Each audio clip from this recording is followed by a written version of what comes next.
7 वर्षांपासून तुरुंगात असलेला एक कैदी रोज रामायण वाचायचा.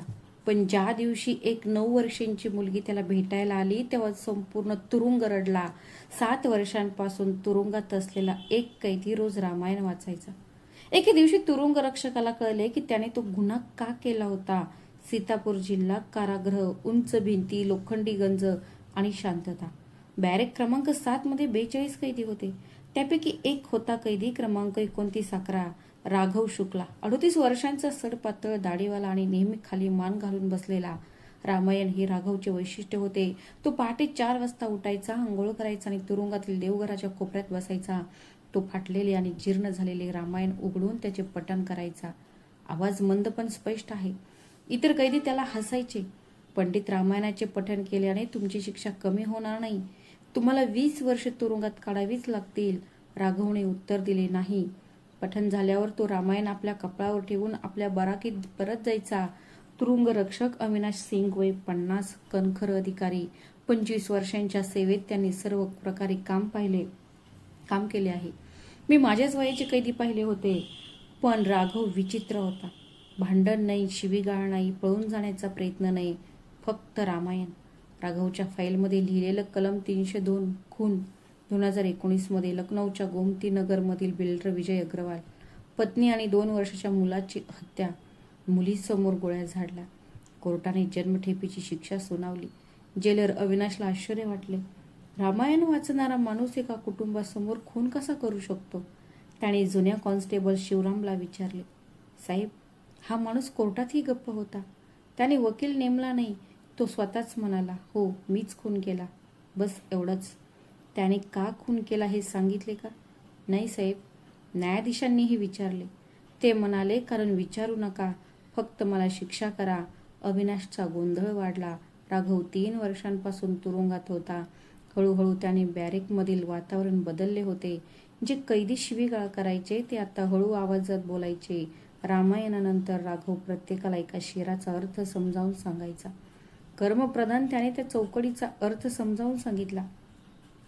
जग कर्माच्या आधारावर निर्माण झाले आहे आणि त्याची फळे प्रत्येकाच्या कर्मानुसार मिळतात. याचा अर्थ असा की बंधू, तुम्ही जे पेराल तेच उगवेल. शिवीगाळ केली तर तुम्हाला शिवीगाळी मिळेल.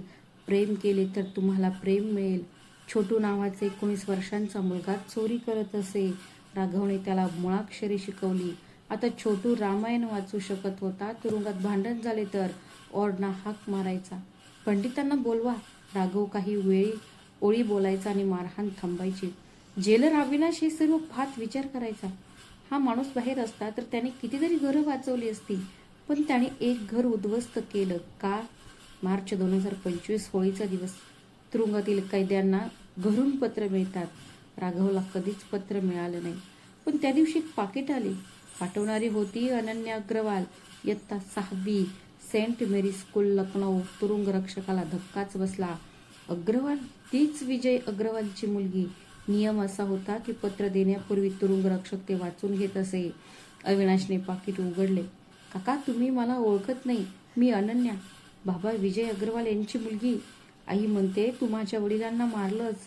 पोलीस काकांनीही तेच सांगितलं. पण मी तुझा द्वेष करत नाही, कारण आई रात्री रडते. ती म्हणते तुझे वडील काही चांगले माणूस नव्हते. आजी म्हणते राघव काकांनी तुझा जीव वाचवला. मी खूप गोंधळले आहे. तुम्ही माझा जीव वाचवला होता. तुम्ही मला खरं सांगाल का? तुम्ही बाबांना का मारलं? तुम्ही रामायण वाचलं आहे, बरोबर? रामजींनी कधीही विनाकारण कोणाला मारले नाही. कृपया उत्तर द्या.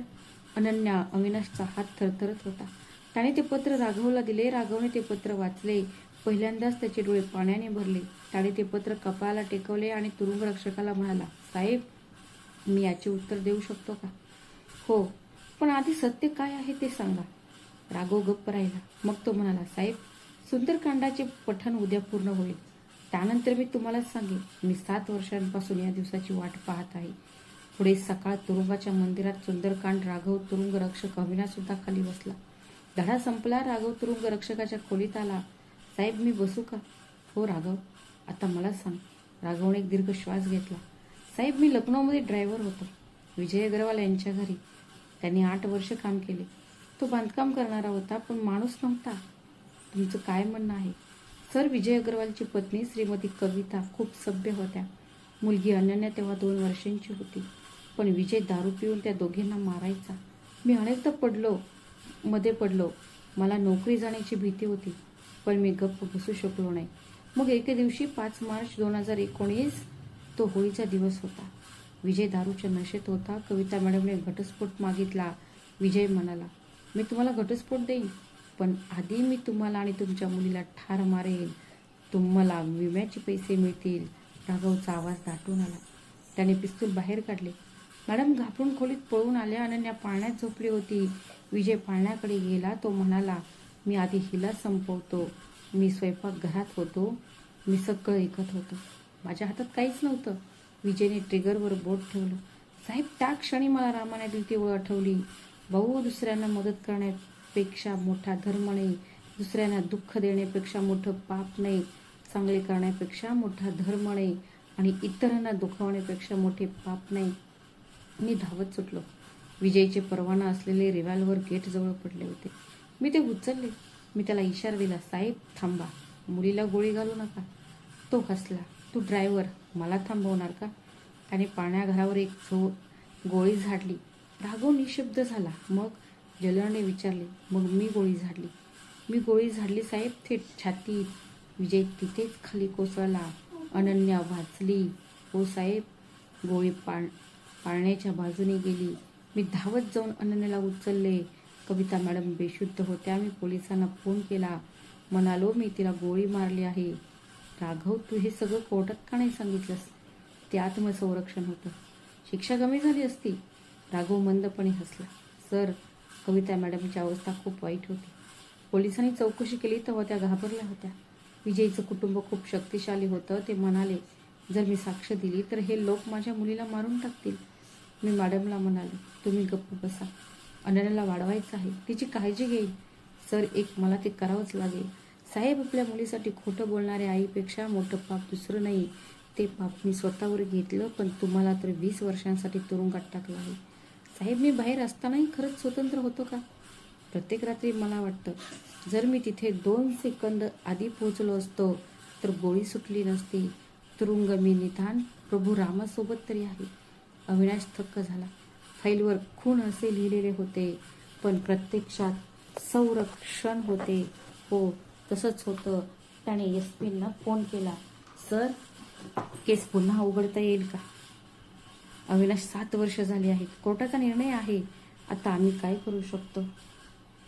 साहेब, नवीन पुरावा मिळाला आहे. त्या मुलीचं पत्र आहे. एसपी गप्प. मी बघेन, पण जास्त अपेक्षा ठेवू नकोस. दरम्यान राघवने अनन्याला उत्तर दिले, मुली अनन्या, हे खरं आहे की मी तुझ्या वडिलांना मारलं, पण मी त्यांना का मारलं हेही खरं आहे. त्या दिवशी होळी होती. जर मी ते थांबवलं नसतं तर रंगाऐवजी रक्त वाहिलं असतं. तू पाळण्यात होतीस. तुझे वडील दारू प्यायले होते. ते तुला मारणारच होते. मी रामजींना विचारलं की काय मी करू का? ते म्हणाले, मुलीला वाचव. मी अगदी तेच केलं. मला शिक्षा झाली, पण तुला आयुष्य मिळालं. मला काही पश्चाताप नाही. तू तुझ्या आईची काळजी घे. खूप शिक आणि हो, रामायण तर नक्कीच वाच. त्यात प्रत्येक प्रश्नाचं उत्तर आहे. आपला राघव काका. पत्रानंतर 15 दिवसांनी सीतापूर तुरुंगाच्या गेटवर एक महिला साडी नेसून चष्मा लावून आणि एका 9 वर्षांच्या मुलीला उचलून गेटवर प्रवेश. कविता अग्रवाल, अनन्या अग्रवाल, कैदी 29 अकराला भेटत आहोत. जेलर अविनाशने विशेष परवानगी दिली. राघव बेटीच्या खोलीत आला. कविता आणि अनन्या समोर. कवितेला रडू कोसळले. राघव भैया, मला माफ करा. मी भ्याडपणा केला. मी तुझं आयुष्य उद्ध्वस्त केलं आहे. राघवने हात जोडले. मॅडम, तुम्ही एक आई आहात. आईच्या धर्मापेक्षा मोठा कोणताही धर्म नाही. तुम्ही योग्य गोष्ट केली आहे. अनन्या धावत आली आणि राघवच्या पाया पडली. काका, धन्यवाद. तुम्ही मला वाचवलं.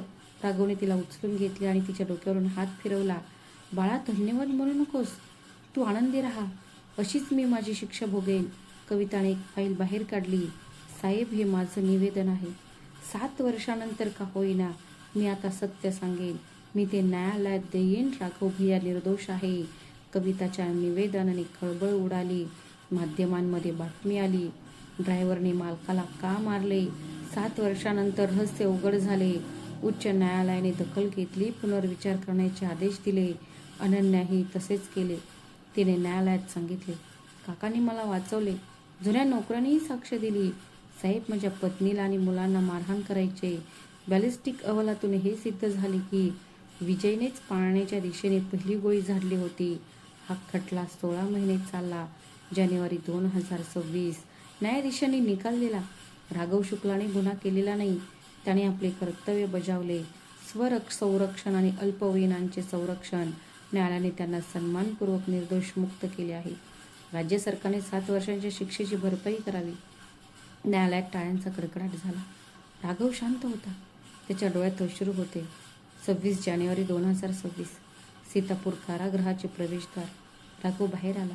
तेच फाटलेले रामायण त्याच्या हातात. समोर अनन्या, कविता, तुरुंग अधिकारी, अविनाश आणि बॅरेक क्रमांक 7 मधील छोटू धावत आले. पंडितजी, आता रामायण कोण शिकवणार? राघव हसला. तुम्ही शिकवलं. मीच तुम्हाला शिकवलं, बरोबर? जेलर अविनाशने सॅल्यूट केला. राघव, मला माफ कर. मला वाटलं तू कैदी आहेस. तूच खरा जेलर आहेस, ज्याने सर्वांना वाईटाच्या तुरुंगातून मुक्त केलं. राघवने मान झुकवली. साहेब, तुम्ही मला मुलीचं पत्र दिलं, नाहीतर सत्यासोबतच माझा जीव गेला असता. राघव आता लखनौमध्ये कविताच्या घराच्या जवळ राहतो. अनन्या त्याला बडे पापा म्हणते. त्याने रामायण सेवा ट्रस्ट सुरू केला आहे. तो तुरुंगातील कैद्यांना रामायण वाटतो. तो आत्मसंरक्षण म्हणजे काय, गप्प राहण्यात काय नुकसान आहे यावर कैद्याचे वर्ग घेतो. बचाव काय, गप्प बसण्यात काय हरकत आहे. तो दर मंगळवारी सीतापूरच्या तुरुंगात जातो. बॅरेक क्रमांक 7 मध्ये सुंदरकांड पठण केले जाते. आता छोटू ते पठण करतो. कविता म्हणाली, भाऊ तुम्ही आमच्यासोबत राहू शकता. राघवने नकार दिला. नाही मॅडम, मी जवळच राहीन, पण तुमच्यासोबत नाही. तुम्ही उपकाराची परतफेड केली आहे असे जगाला वाटले पाहिजे, पण मी माझे कर्तव्य बजावले, उपकार केले नाहीत. अविनाश सिंग आता DIG आहेत. त्यांच्या टेबलावर रामायण ठेवलेले आहे. त्यावर राघवने लिहिले आहे, साहेब गणवेशाचा रंग खाकी आहे, पण काम प्रभू रामासारखे आहे. जे आहे ते स्पष्टपणे बोलायला घाबरू नका. अविनाश नवीन तुरुंग रक्षकांना प्रशिक्षण देतो. पहिला धडा, प्रत्येक कैदी गुन्हेगार नसतो. कधी कधी तो राम आहे. ज्याला सीतेला वाचवायचे आहे त्याला रावणाला मारावेच लागते. फरक फक्त एवढाच आहे की त्रेतामध्ये रामाला राज्य मिळाले, कलियुगात कारागृह. ते शेवटचे काव्य राघव आजही रोज म्हणतो. तो रामायण वाचतो. अनन्या जवळच बसते, ती ऐकते. जेव्हा ते काव्य येते, भावा इतरांना मदत करण्यापेक्षा मोठा धर्म नाही. अनन्या ती विचारते, बाबा याचा अर्थ काय? राघव तिच्या डोक्यावरून हात फिरवतो. बाळा, याचा अर्थ असा की एखाद्याचा जीव वाचवल्याबद्दल जरी तुला शिक्षा झाली तर ती शिक्षा नसून पूजाच आहे. अनन्या हसते. खिडकीतून येणारा सूर्यप्रकाश राघवच्या रामायणावर पडतो. तुरुंगाच्या भिंतींनी 7 वर्ष लपवून ठेवलेले सोने आता जगासमोर चमकत आहे. आता तो जगासमोर चमकत होता, कारण गुन्हा म्हणजे कायद्याच्या पुस्तकात जे लिहिले आहे ते नव्हे. गुन्हा म्हणजे माणुसकीच्या पुस्तकाच्या विरोधात जाणारी गोष्ट. आणि राघवने माणुसकीचे पुस्तक कधीच बंद केले नाही. कायदा नेहमीच संपूर्ण सत्य पाहू शकत नाही, पण माणुसकी कधीही चुकीचा निर्णय घेत नाही. तुरुंगातून राघव कायद्याला नेहमीच संपूर्ण सत्य दिसत नाही, पण माणुसकी कधीही चुकीचा निर्णय घेत नाही. राघव तुरुंगातून बाहेर आला असेल, पण त्याने जगाला शिकवले की खरा धर्म मंदिरात नाही, तर एका निरपराध व्यक्तीचे रक्षण करण्यात आहे. जर या कथेने तुमच्या हृदयाला स्पर्श केला असेल तर चॅनलला सबस्क्राईब करा. व्हिडिओ आवडल्यास व्हिडिओला लाईक करा, शेअर करा. भेटूया अशाच आणखी एका नवीन कथेत. तोपर्यंत स्वतःची आणि तुमच्या प्रियजनांची काळजी घ्या. श्री स्वामी समर्थ. धन्यवाद.